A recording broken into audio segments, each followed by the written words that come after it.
Hi guys, it's DK Daniels here. Welcome back to another live reading of Chasing Christmas. I hope you're all doing well. If you don't know who I am, my name is DK Daniels. I'm a YA LGBTQ fiction author, and for the last 13 evenings, we've been reading my book Chasing Christmas, and we've been doing fairly well with it. I think everybody has been really enjoying it, and I've been enjoying the reading myself. It's been so long since I've actually read the book that I actually kind of forgot, um, small sections of what I actually wrote. It's kind of amusing in that retrospect, actually. But yeah, it's a kind of a YA romance adventure kind of book, and yeah. So I'll get on to a quick recap and a bit of a coming up segment, and then I'll just, ramble on for a few minutes while I wait for some folks to come in, and yeah, we'll see how it goes then. We're probably looking at maybe two chapters because the chapters are fairly short going forward, but so yeah. Anyway, the recap. So in the last chapter, the boys made it to the drain pipe and they waited for Jack to show up. Noah did nothing other than worry while he was standing there, hoping that Elijah would be okay. And eventually, all the candidates turned up, and Noah and Lucas and Jack all head into the darkness of the drain pipe with the twins tagging along. Jack had constructed this master plan, and supposedly it was going to work out. Then, as they reach the hollow, they find the shack apparently occupied, but the surround is completely deserted. So, when the negotiation falls apart, the boys decide to storm the fort, only this time with help, which was Jack's plan. He had ran around town, kind of, you know, called up all these friends, and, he wanted help. The more numbers, the better. And they all came to the beck and call, and they all met him in this hollow, and all of the boys kind of contributed to this big rush or raid, if you want to call it, and they made a daring rescue and saved Elijah, if that's how you want to put it. But yeah, so that was what happened in the previous chapters, and going forward now, we're past that, and Noah has had his first kiss with Elijah, and the two of them kind of know now that they have feelings for each other. And of course, this is where things are going to start getting tied up now. So all the boys know that Elijah and Noah are now gay, and they've shared their first kiss, and it was all received very well. So yeah, anyway, they go home and then they have their dinner, and it's a huge feast. And as the family all leave the house, following the dramatic climax of the previous chapter, Noah ponders about the outcome of the evening. Um, he wonders, was it worth all the violence that they had to resort to get him back, or, could it be justified what happened? So with full bellies, they all decide to do a spot of caroling as they take a quick stroll to the Winterverse. Uh, what is with me tonight? Toward the Winterfest, which happens every Christmas Eve for a couple of hours, where the whole town or whatever it is kind of gets together. They sing a few songs, or just light like candles, like some sort of vigil kind of thing. But yeah, and they decided to all tag along to this, and if the singing wasn't enough to lighten the mood when they're going toward this Winterfest, the boys forget about what happened entirely, trying to push past the events of the evening, and that's until Jesse Tillman makes one last appearance at the festival, and then that's where things start to appear that maybe what happened tonight wasn't solely just the bully's fault, but also, their fault for probably antagonizing Jesse Tillman. Because you'll see it later on, maybe a bit of a weakness in Jesse Tillman, and he's kind of a bit of a misunderstood character. But yeah. Anyway, so we'll get past that little thing, and I'll just jump into a few other little tidbits and that and everything, just to kind of pass a bit of time. But yeah, if you're not on my mailing list, make sure to sign up. I'm giving away a short story there in a couple of days, most likely Christmas Eve or Christmas Day, and also on Patreon. It'll be only available on those two platforms. Now, I do give some stuff away on occasions, so just, even if you're not interested in short story, definitely still sign up. I'll be giving away other stuff as well as time goes on. But yeah. Anyway, before I get into talking about anything else, I just want to say, if any of my readers are from America, and they're especially from those small cluster of states, big cluster of states that are in central Middle Eastern kind of USA.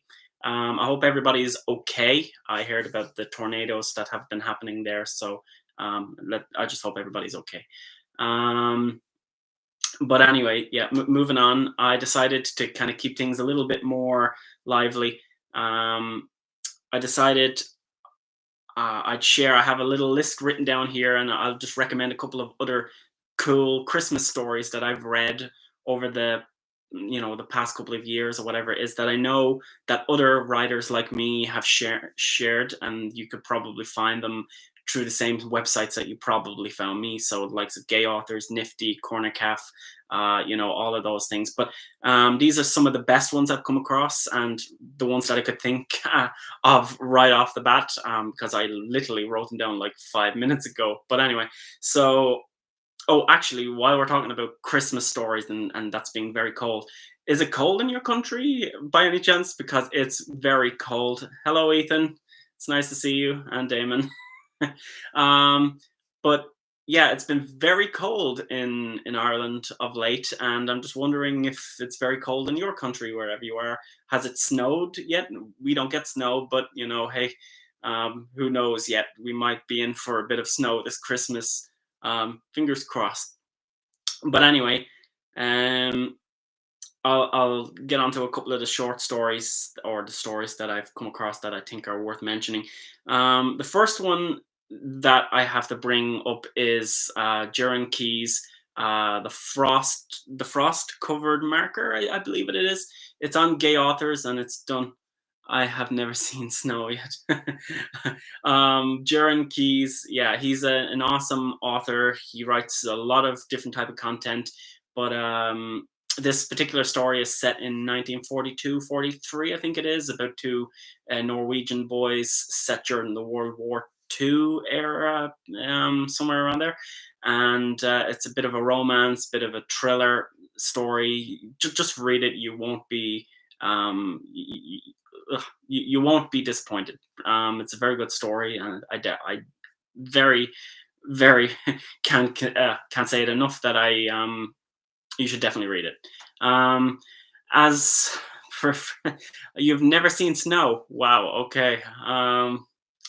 I guess then I am in the lucky, crowd that I've seen a bit of snow. We don't see a lot of it, but I've seen a bit of it.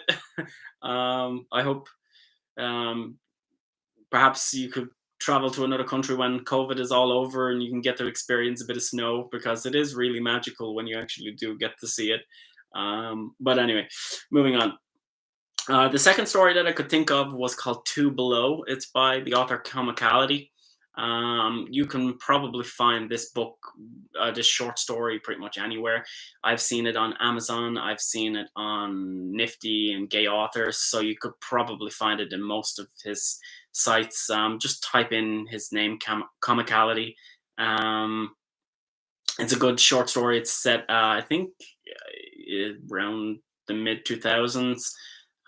During a snowstorm in Chicago, I believe, where he's from, I think. But yeah, the story takes place there, and it's about these two boys who have never seen each other before, and all of a sudden, the two of them end up on the street on the same morning at the same time, shoveling their driveways. And of course, the romance blossoms. Because he decides to ask, "Does the kid want help?" But Yeah, anyway. Oh, and one that I had just been reading there lately is a new story called A Voice of an Angel. It's probably the most recent one I've read. It's by a guy called Rob War. I Yeah. He also goes under the name or the pseudonym Cool Dad on Nifty, if you've ever read any of his stuff. But this story is it's actually a pretty good story. It's a Christmas story, so why not give it a read? It's about this man in his 30s or 40s or whatever it is. Um, and he's kind of alone at Christmas. His family have kind of disowned him, and uh, he ends up, spending the Christmas alone. And all of a sudden, this young boy, he's about 15 or 16, knocks on his front door, who's caroling. And the two of them kind of hit off like this friendship. And he ends up finding out that the boy is gay. And he ends up helping him score a date with this boy that he really likes. He ends up giving him some tips, and allows him to be himself around this guy, because back at home his father is a little bit more on the controlling side, and he's not really accepting of the idea that his son might be gay. But it might not be for everybody, but the story is actually a pretty good story. I'm also, while I'm at it, talking about Cool Dad, I'm pretty sure I've read another story by him where this man, he gets snowed like a restaurant or a cafe, something like that, on Christmas Eve with a bunch of other people. I'm pretty sure it's Cool Dad. You could probably have a look through his content, um, but he definitely does have another story like that one. That one's a really cool one as well. But anyway, yes. So there's a sorry. Okay, so there's a few couple of stories, get you in the Christmas spirit. Hello, one and all. Cold DK, -8 and 16 Fahrenheit. And yes, the snow. And for Eaton, Texas used to say they never saw snow either until 20. Yeah, supposedly, was it last year? Texas had all the bad snow season or something, and all of their light fixtures and stuff were leaking. That's all I picked up from the likes of YouTube. Their light fixtures and stuff were leaking. That's all I know about it. But yeah, supposedly it seems a bit alien to me, considering anytime I've ever heard anything about Texas, it's always abnormally warm there. But yeah, it is kind of a bit of a worried um, thought, considering very places that are supposed to be exceptionally warm are also cooling as well. I guess global warming is really catching up with us, and it's going a lot quicker than we can actually sustain it. But anyway, uh, I'll probably make a start now in a minute. But actually, here, while we're here, I'll start now in a minute with the book. But I just thought I'd share this to you. I wrote this probably about 2 months ago, but never really shared it anywhere, and I thought I'd just share it with you. It's a little like a limerick or a poem that I wrote. It's called Autumn Leaves, and I thought I'd just share it. It's like only 3 verses or whatever, so I thought it'd be something new for you all. But anyway, so it goes a little something like: the wind stirred the sleeping flag, the sun shied away, the clouds dark and grey. He waited, watching and wondering. Float down autumn leaves, quiet like a feather. Miles away like yesterday, maybe today you'll be on your way. Oh, but I miss you. Hush now, you're on your way. Float down like autumn leaves, I am waiting for you. The flag sleeps, another car passes by. The sun shines bright and proud. It floats down like autumn leaves now that you're here with me. But yeah, it was just a little something. I'm probably not the best person who's writing, like poems or sonnets or anything like that.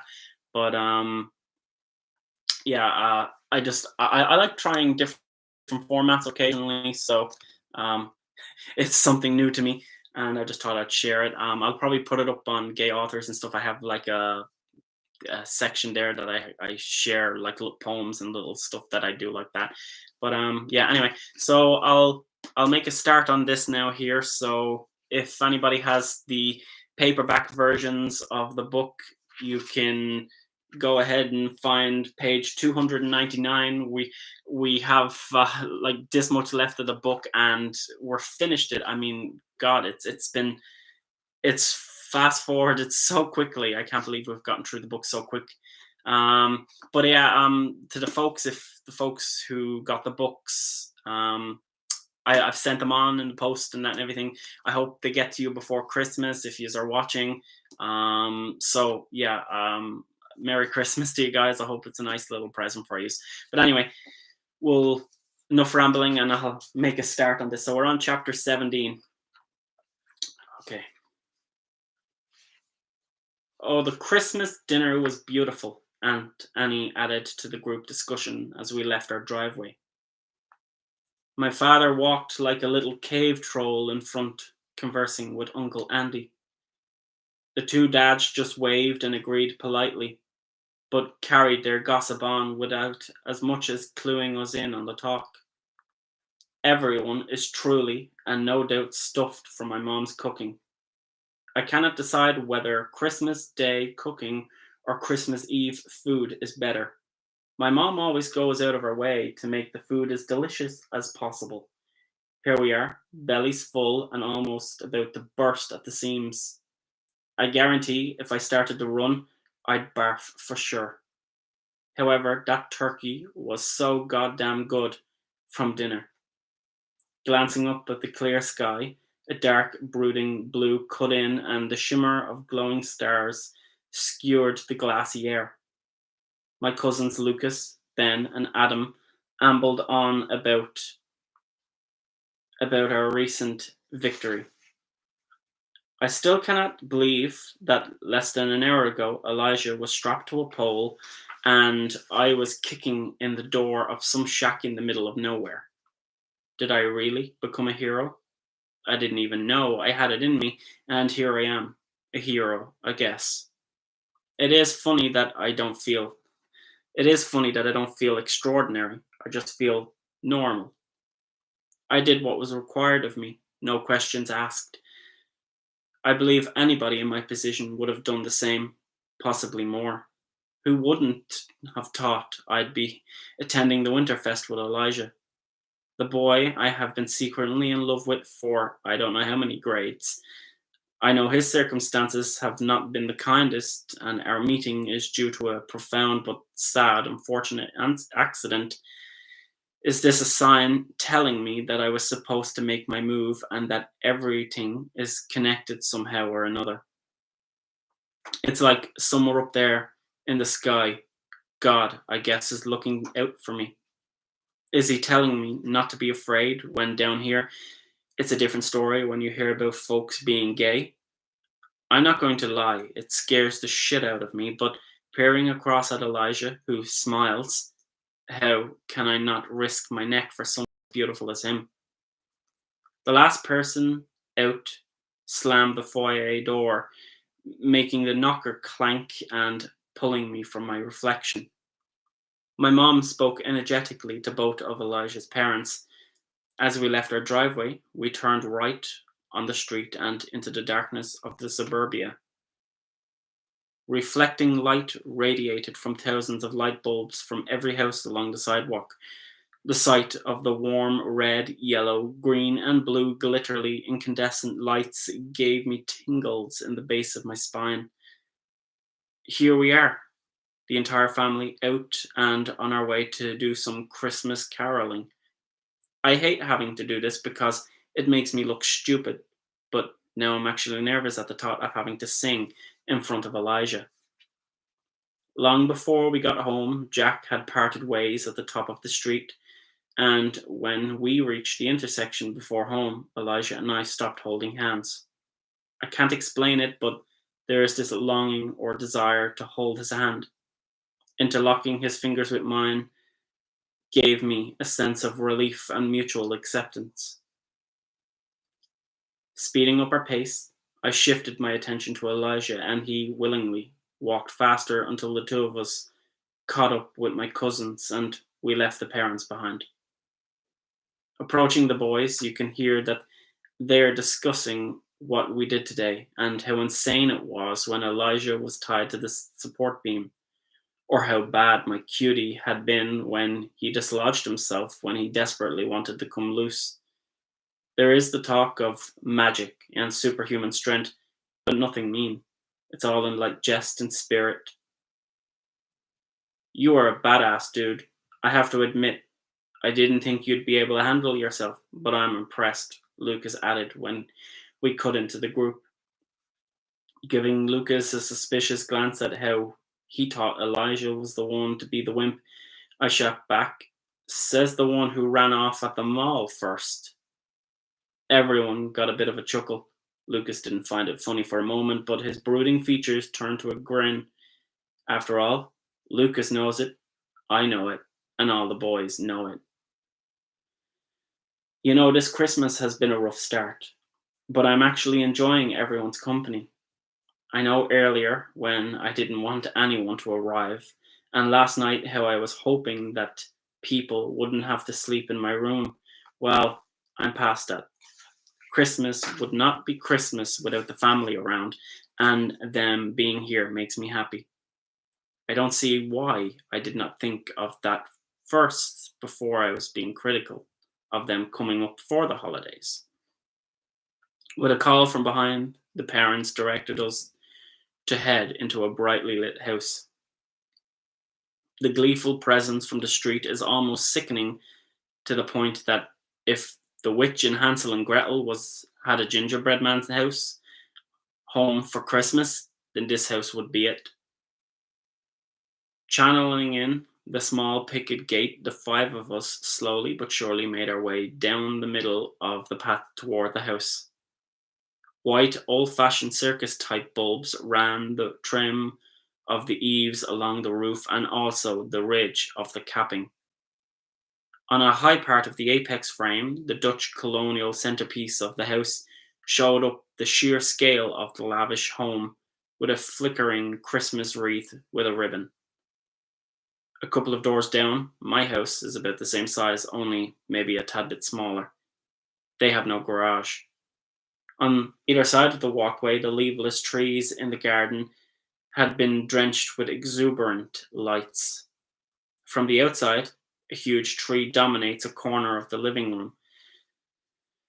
The presence of the brightly lit interior extrudes outwards onto the street, and somehow, being on the outside looking in made me wish I was on the inside, that looked lovely and warm and cozy.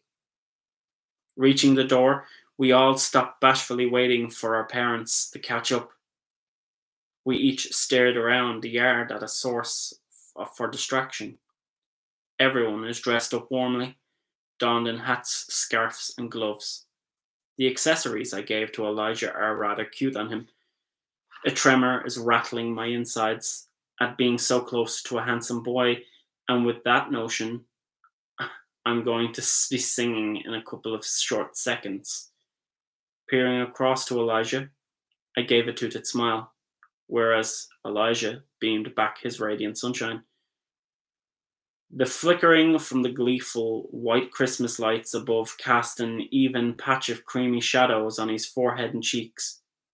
If I weren't still in the closet, I'd so badly like to kiss Elijah again, and I did under the bridge back in the park.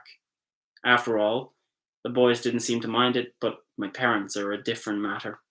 Somehow I think I can handle the boys knowing, but not the adults. Well, not yet. The grown-ups approached from the rear, and my father and Uncle Andy's conversation came into earshot. They appeared to be talking about statistics for crime and how the numbers have been increasing compared to previous years of crime against small minorities like disabled people.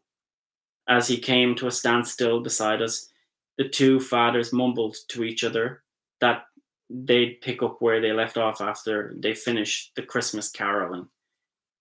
Right after them followed Mom and closed in on the pack. Singing in front of our neighbours has always been a tradition for as long as I can remember.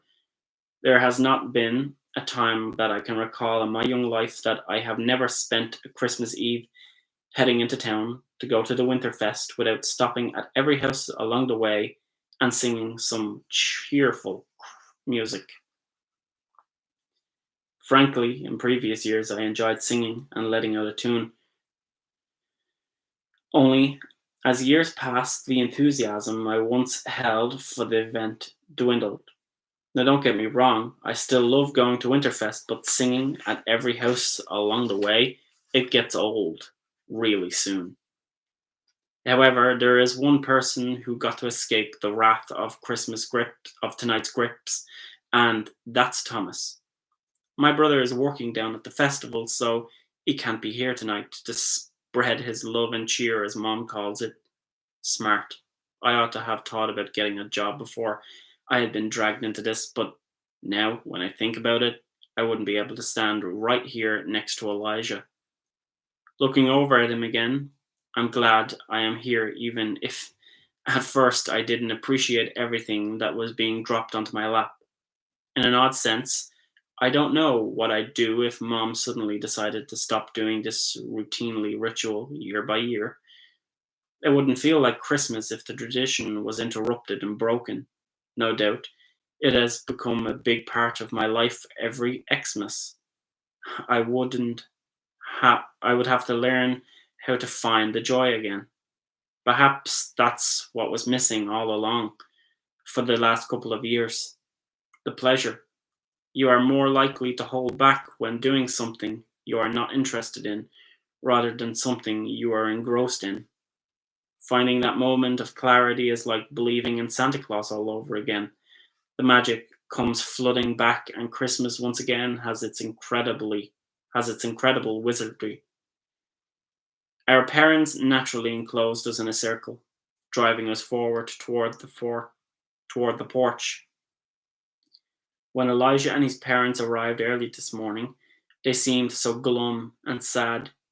Shifting my attention to Elijah, his mood has drastically changed since then. I would be upset too, and it's understandable. Letting my attention wander to both his parents and then to all the grown ups, I conclude that this is the distraction Elijah's family need right now. Above all, they need someone to comfort them and let them know that they have support. Except I can't understand why they picked our house of all the neighbors they could have chosen from. Why did Elijah's parents decide to stay in our house? And why did Mom take them in so willingly? I wouldn't like to see anybody go hungry or be without a roof above their head during Christmas, except is there something that I don't know that brought them to our doorstep? Perhaps I should ask Mom. Glancing to Uncle Andy, he stood there rubbing his stomach, trying to ease the wind that had accumulated after the big supper. Turning my attention to my mother, I glanced at her to see if we were ready. When she gave me the look, I looked at Ben, who stepped away from the pack, using his index finger to ring the doorbell. He then reassembled himself in formation. As we waited for the door to open, a silence rushed my ears. I always despised this part of the ritual, waiting for someone to open the door. It's like perceiving who will win the lottery. You never want to be late, nor do you want to be early starting to sing when they open the door. Focusing on the waiting tension, to my left, I'm drawn out of my defining moment to the sound of a loud and sharp burp. Side glancing, I grinned, knowing who it was. Soon after, a snigger could be heard, followed by a giggle from both the twins, and then the adults joined in with a snicker. I knew it. I couldn't keep it together, so I joined in with a bit of a giggle. My cheeks flushed warm, and my chest jingled with the show of our table mannerisms, or their lack of. Lucas! Grandma scolded from behind me, but I couldn't keep from laughing. Caught off guard, the foyer entrance cracked open, and I immediately rushed to song without realizing. Deck the halls with boughs of holly, fa la la la la, la la la la. Without a pause in the melody, Elijah cheerfully sang, "'Tis the season to be jolly." I couldn't believe my ears at how warm and nurturing the notes were. Forgetting my current mission, I shifted my attention to Elijah and stared in awe. My heart accelerated in my chest, and some slight arousal took heed of my attraction to Elijah. The cutie is too busy singing. He is being taken away with the heavenly voice that he fails to notice me. Without a moment to spare, I turned back to the homeowners who we were singing for. Currently, everyone is singing but me, even Lucas. Except I know Lucas is not doing it for the fun of it. He's doing it because it seems funny and possibly rather amusing. Not wanting to be left out, I fixed my attention back to the homeowners. An elderly couple stood embracing each other in the doorframe with locking arms. Around them spilled another large family. Just like us, the family is all you have this time of year. Just, I'll just grab a drink. VAW or tech. What does that mean? VAW or tech. Where's my water? No, I don't. Okay, so I'll just get some water out.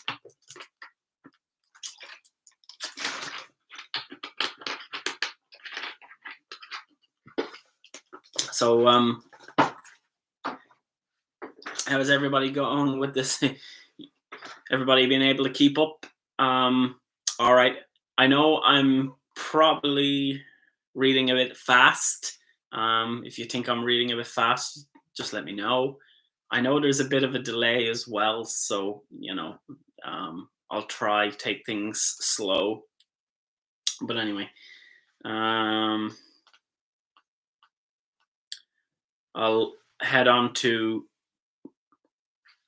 chapter 18 now. So, house after house, we slowly progressed toward the Winterfest.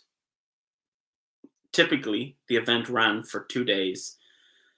Starting off on Christmas Eve, it ran until the next night.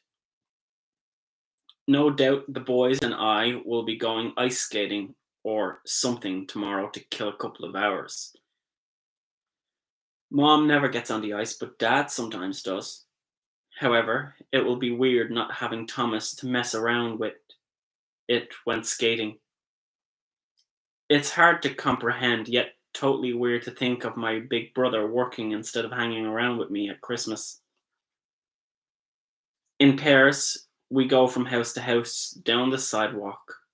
Snow is piled up to knee deep on either side of the path. The crisp frost is a chilling incursion on the skin. I wonder if Jack will come ice skating tomorrow with us. I should send him a text. After tonight's little prayers at the Winterfest, it'll be home time. Some prep before bed, and then the next morning, Santa Claus will have arrived, and, well, I'll have my presents. I'm wondering what my brother got me. More importantly, what did my mom and dad get me? It's funny, but sometimes I'm not as interested in Christmas as I used to be. It's like the idea of gifts no longer seem to matter. Sure, I love getting free things, and who doesn't? Only having a family or a roof over your head seems to be a far more fundamental thing than unnecessary commodities you gain. Pushing in the gate of another home, we repeated the process of lining up behind the door, waiting until everyone was ready, then ding-donged for attention. A couple of seconds later, we were all singing and enjoying the process. When I began, I didn't think I'd seriously see the entire evening through with the caroling. However, Elijah is doing it, and if he's having fun with it, then I'll continue with it. Waving goodbye to the newest family, and grown accustomed to the thanks and praise that we were getting at every house by far, we flowed back out onto the sidewalk and walked in pairs toward the town square. After years of participating in this activity, You'll learn not to count the houses you have left to do. However, this year in particular, it seems the caroling has ended a lot sooner than I anticipated. Does it mean I have been having fun? I know, it's weird. I'm changing somehow, and I'm sure it's all because of Elijah. Conversing with the people in front and behind us, we talked about our latest sing song proudly. Crossing an intersection with a snail's pace, we all crossed to the other side carefully, avoiding an icy patch in the street, and continued on. Some ways up the road, on the far side of the street, two boys walked shadily along. One, a normal looking kid, and the other had a beanie. The two kids looked roughed up. The taller of the two cradled his left arm, whereas the boy with the beanie spoke loudly and obnoxiously. As our two groups grew closer to each other, it became clear that the two figures on the far side of the street are the bullies that had been bothering us earlier.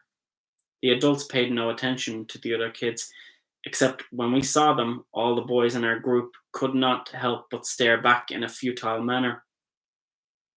Elijah, Lucas, Ben, and I lagged behind our parents, facing off toward our opponents to show that we were no longer afraid of those guys, that we were prepared if they ever came near us again.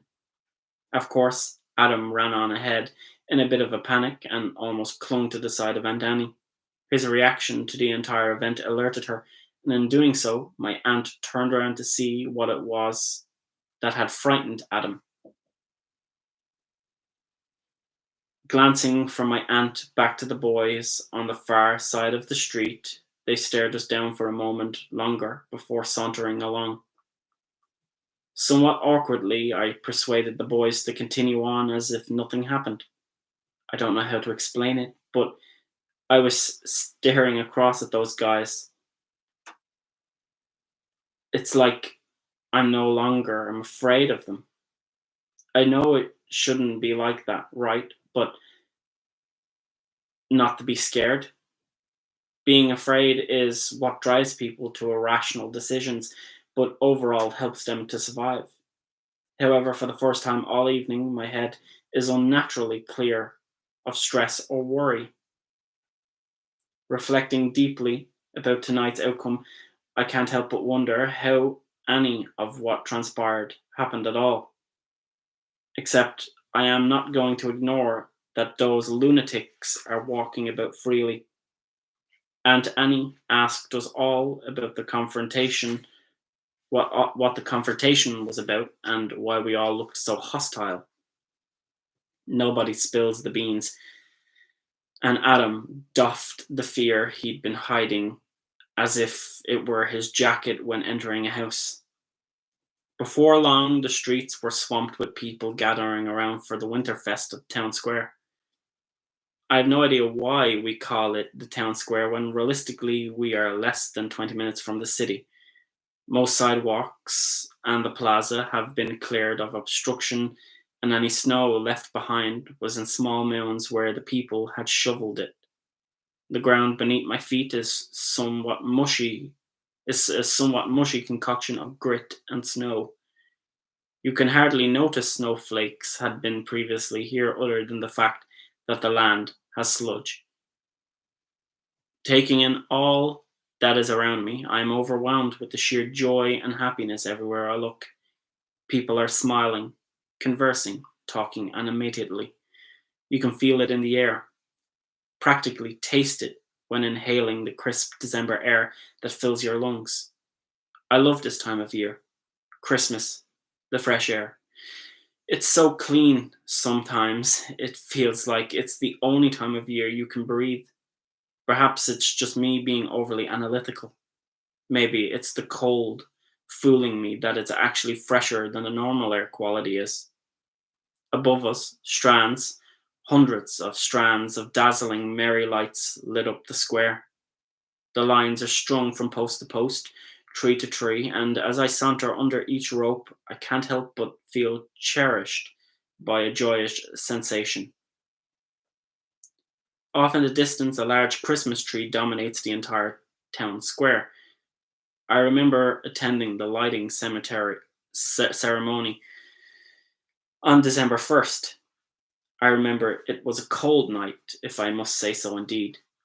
The smell of sweet confectionery lingers in the air.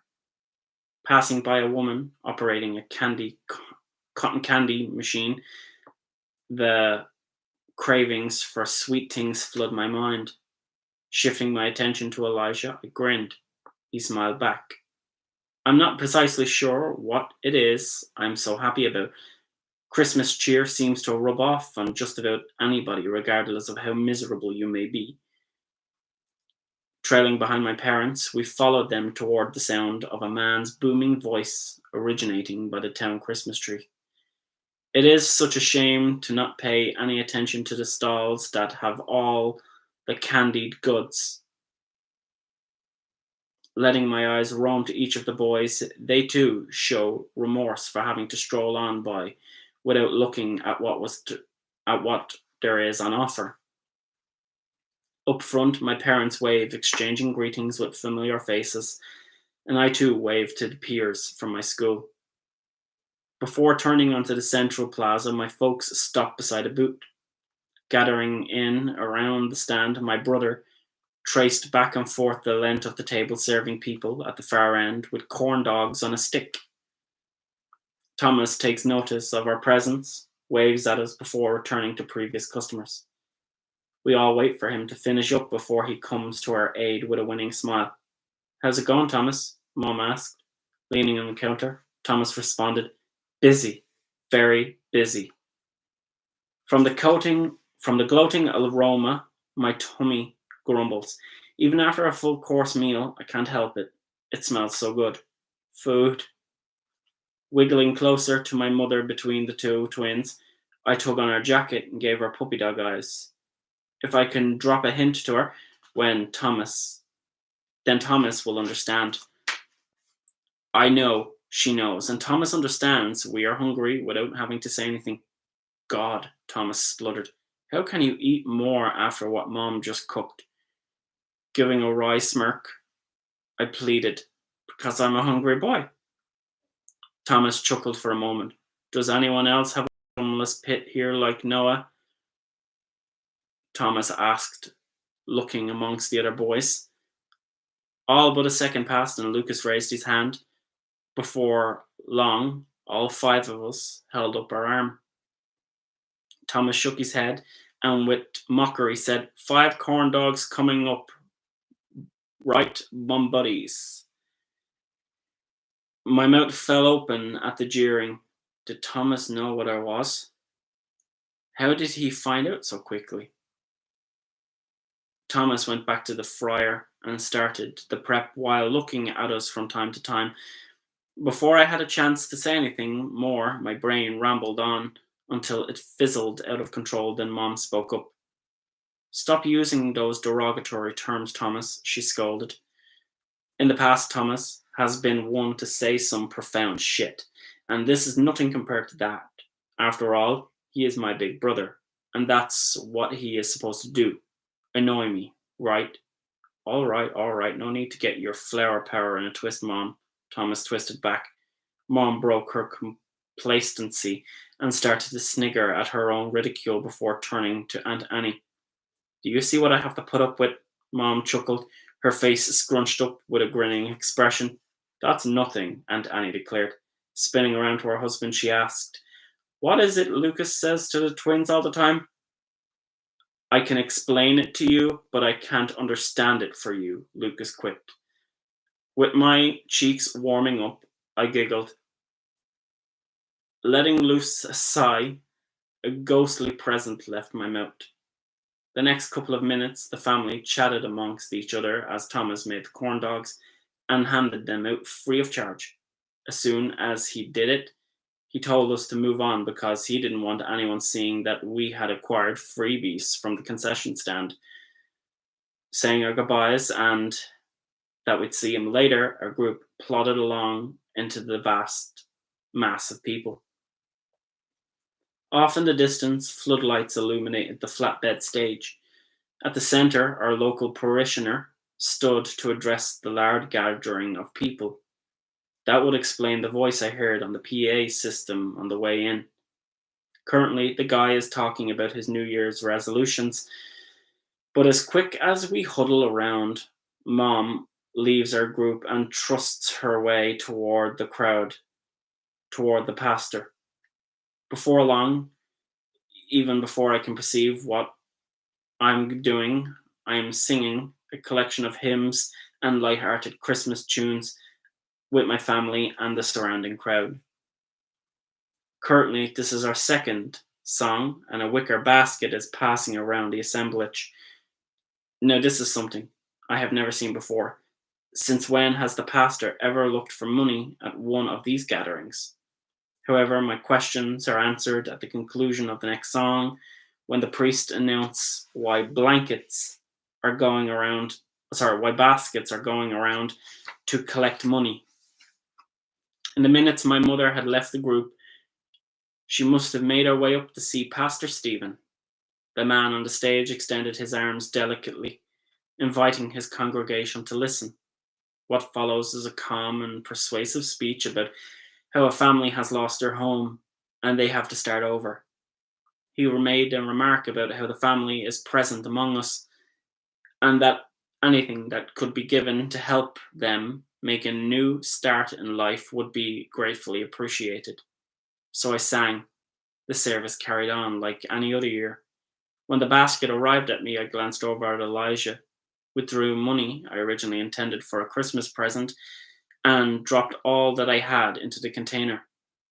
Passing on the hamper, it floated effortlessly from one person to another who added anything they could to it before it arrived back on the opposite side of the stage. It's funny how I didn't think anything of it and just gave away whatever I had for Elijah. I'm not sure if I would have done the same if I hadn't have known him. Would I have been as generous as to give everything that I had in my wallet? Probably not, but he needs it more than me. After the performance, the family hung around for a little bit. The pastor came to talk to Elijah's mom and dad. A few of Elijah's friends came over to extend their condolences. However, typically, I'm not accustomed to such affection. It appears Elijah is sticking close to my side for moral guidance and protection. Somehow, the display warms my heart and makes it flutter to the point my stomach is queasy again.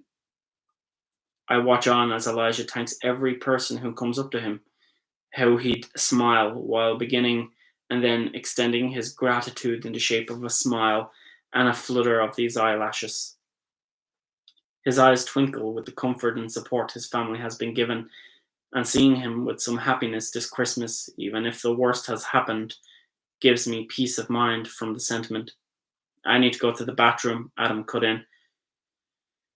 Once the volume of people wanting to interact with us dwindled, and Annie shifted her attention from my uncle and stared at Lucas.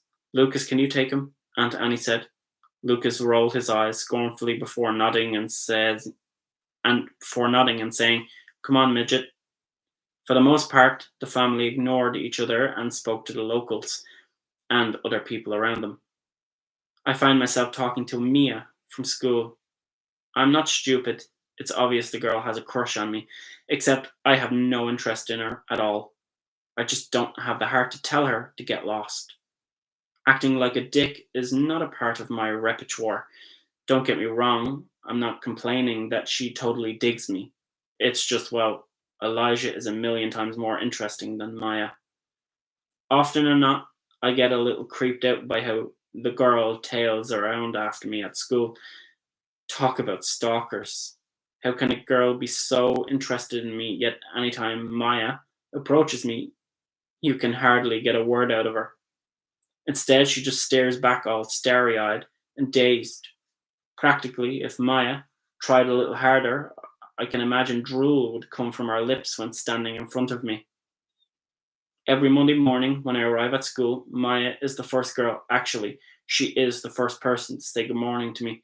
Every Monday morning for the last 3 years, I have gotten used to the drill, and occasionally I use the back entrance to escape her. I know it is a shitty thing to do. After all, Maya is merely being nice. Therefore, I presume I can act a little bit. Therefore, I presume I'm acting a little bit like a dick. Speaking of escaping, I don't mean to be rude. The conversation is not progressing anywhere, but even if it did, I don't think I could be any more interested at this point. Where is Lucas and Adam? Both of them have been gone a long time.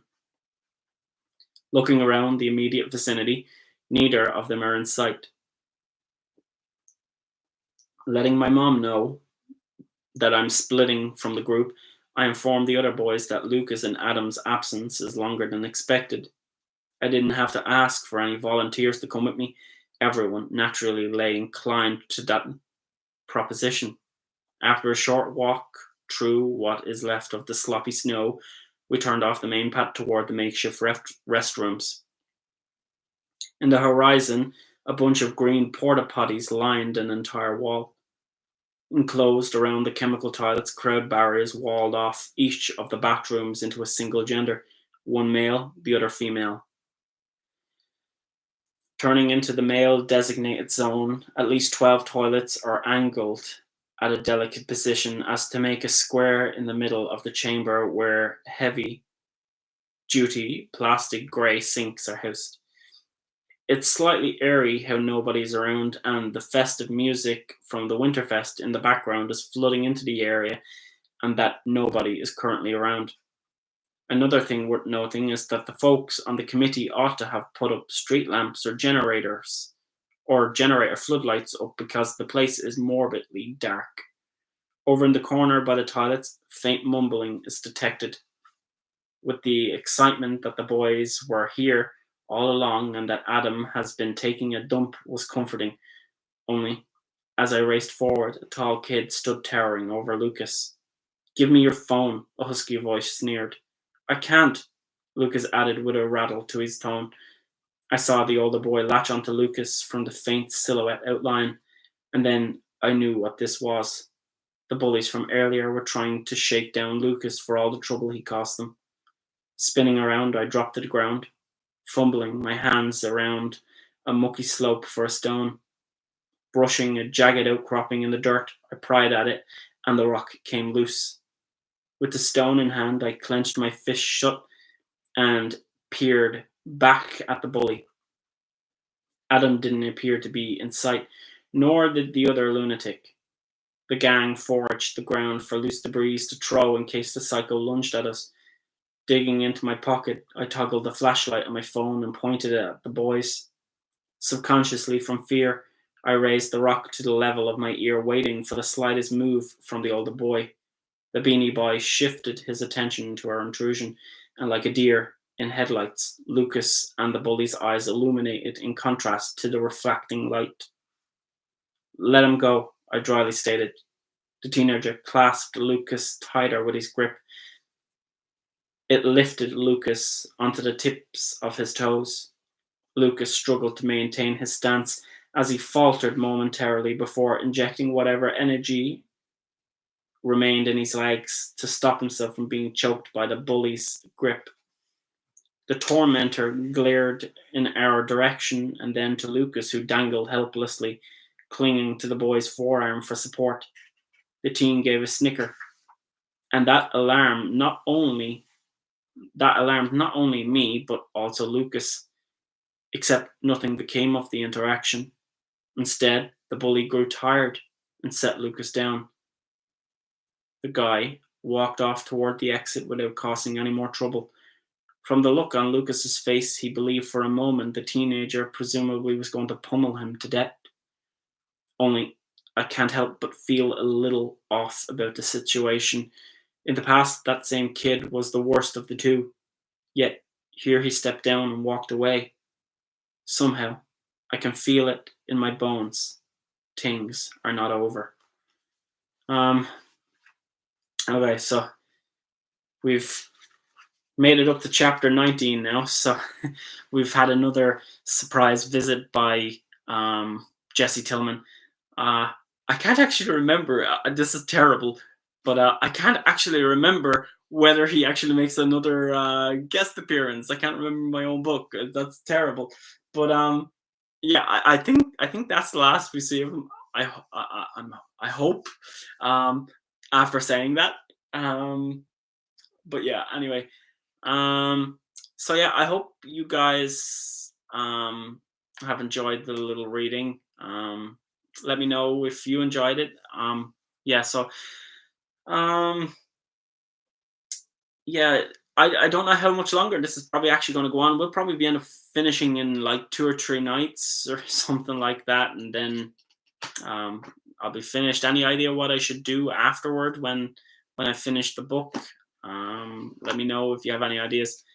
I'd forgotten about the second run-in. Caught me off guard. Yeah. No, I knew there was a second run-in, definitely a second run-in, but I was like, oh, okay. I was like, yeah, but I can't remember whether there's a third run-in. Yeah, that's just beyond me at the minute. But yeah. I keep saying M. Um, oh, I need to stop it. Uh,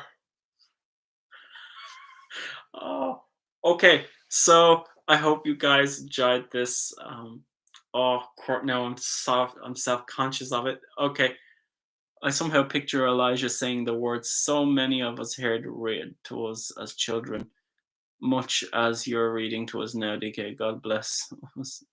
God bless every. Yeah. Um. Yeah. I suppose. The words saying the words so many of us heard read to us as children, much as you're reading to us now, DK. God bless us, everyone. um. Yeah. But oh yeah, okay. I'm now unconscious. I somehow picture Elijah saying the words "so many of us." Oh, okay. Oh, okay. You just posted it twice. Okay. Um. Oh Christ. Yeah. Uh. I should stop saying it. I can't stop saying it. Every preposition I keep using it. And oh, okay. Conjunction. Okay. So I hope you all enjoyed this. I was going to say M again. I've just gotten into a habit of it. Oh, I hope everybody enjoyed it. Fuck it, I'm just gonna say it. I hope everybody enjoyed it, and if you if you're not on my mailing list, don't forget to sign up for it. Uh, yeah. So thank you all guys for coming out tonight. It's been amazing, and it really means a lot to me. Yeah, I was gonna say it again. So yeah, it really means a lot to me, and I'm glad that we had a good turnout tonight and you guys are enjoying it. So yeah, I'll make tomorrow's live stream live for tomorrow. I'll set the schedule it. I mean, and I hope to see you all there tomorrow. But yeah, definitely check out those stories if you haven't checked them out before. The other Christmas stories, it's Two Below by Comicality, The Frost Covered Marker by Jaron Keys, and The Voice of an Angel by Rob Weir. There's some really good um, stories. So yeah, uh, so I'm gonna leave it there, guys. I probably won't talk on too much. It's been good to see you all. Goodbye, Ethan and Terence and Damon. I'll get a call from you, no man, in a minute. I guarantee from you, Damon.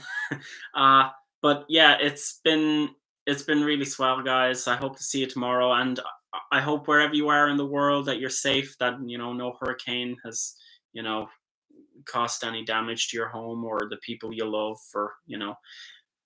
So just stay safe out there. So yeah, I'll see you guys tomorrow and have a nice day or evening. And I'll see. Hopefully, I'll see you tomorrow. And yeah, maybe tomorrow, Ethan, I'll bring some snow. You never know. Okay. So I'll see you guys tomorrow. And yeah, this has been great. I'll talk to you tomorrow. Bye bye.